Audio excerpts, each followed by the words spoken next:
싶어서 멈춰 하기 싫어서 내가 의미를 잃은 듯이 내가 의미를 잃은 듯이 Bugün senin gerekiyor haykırman. Atatürk'ün emaneti cumhuriyete gerekiyor dört elle sarılman.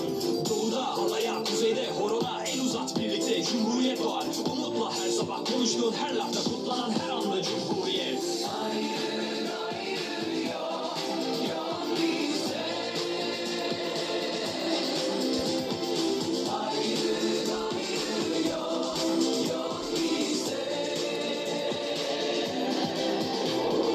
Emanet ettiğin geleceğiz biz.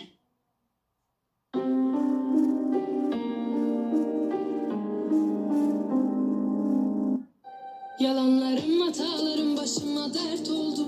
Karanlık gecenin içinde kayboldum. Günahlarım, zaaflarım her yanda sen yoksun. Bir yanım mutlu da bir yanım hep yoksun. Yok bu halime bir çare, bir mehtaba avare.